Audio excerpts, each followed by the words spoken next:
Bonjour, bienvenue dans la social room de Village Semences du Gnis.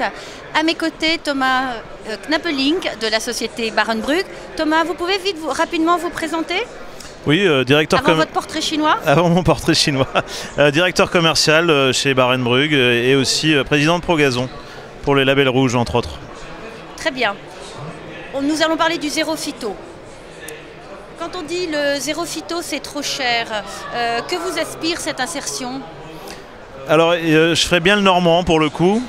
Oui, ça peut être cher parce qu'effectivement on change les habitudes et donc ça demande des investissements parfois.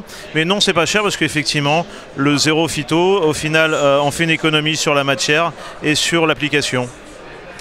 Si vous étiez un homme politique, quelle loi feriez-vous passer pour améliorer l'état de l'environnement? Alors peut-être bien que déjà je serais ni de gauche ni de droite. C'est la mode. Non, simplement pour améliorer l'environnement, j'aimerais insister sur le respect et de faire une loi à la fois économique et écologique. Parce que l'écologie, ça ne fonctionnera pas. Parce que malheureusement, on est aussi géré par la notion d'argent. Voilà. Si vous étiez une graine, quelle serait-elle? Et quel serait votre pire ennemi? Alors, une graine de graminée, évidemment. Mon pire ennemi, ça serait la sécheresse, le sec. Parce que sans eau, la graine ne vit pas.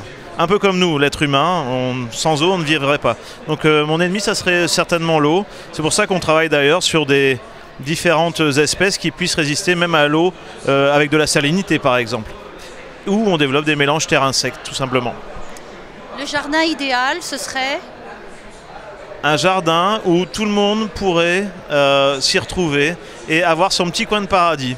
Il suffit, un jardin n'a pas besoin d'être super grand, il suffit qu'on ait les bons ingrédients à l'intérieur pour que vous ou moi, on s'y sente bien. Je pense que vous n'avez pas le même jardin idéal que moi, mais je pense que si on pouvait, le jardin idéal serait celui-ci où on retrouverait toutes les attentes différentes. Alors je m'adresse aux spécialistes du gazon. Si vous étiez un terrain de sport, de quel gazon aimeriez-vous être revêtu ? En premier lieu, j'aimerais que la personne qui sème le gazon ait des beaux sacs jaunes Barenbrugge, évidemment. Et ensuite, effectivement, on a fait de nombreux efforts génétiques là-dessus, d'être le plus dense possible, le plus moelleux possible, pour qu'il y ait peu d'intrants à rajouter et que naturellement je sois beau, que le spectacle soit beau, vu de la télé, vu des crampons, etc. Voilà. Et si votre entreprise Barenbrugge avait un budget illimité en R&D, en recherche et développement, à quoi devrait-elle le consacrer selon vous? C'est une question un peu loufoque, mais pourquoi pas? C'est un portrait chinois, c'est ça. Version phyto, zéro phyto. Tout à fait. Alors moi, ça serait effectivement, encore une fois, par rapport à cette notion de sec, parce que l'eau, on ne sait pas dans combien d'années on en aura encore, et à un moment donné, on en aura beaucoup moins.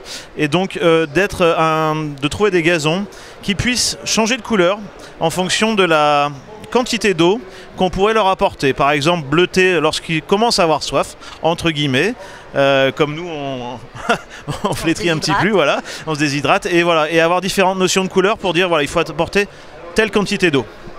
La campagne à la ville, c'est une utopie? Non, comme j'ai dit tout à l'heure par rapport au jardin idéal, on peut tous avoir son petit bout de campagne à la ville. On n'est pas obligé, on peut avoir juste des balcons. On peut regarder par exemple, justement, je salue l'immobilier qui enfin commence à faire des balcons où il y a une arrivée d'eau extérieure et où l'eau peut s'évacuer. Donc ça permet déjà de pouvoir planter, de pouvoir amener du végétal, du vivant, de la nature. Et donc se faire son petit coin de paradis et en ville malgré tout. Merci Thomas Knapeling et à très bientôt. Bonsoir à tous. Merci à vous.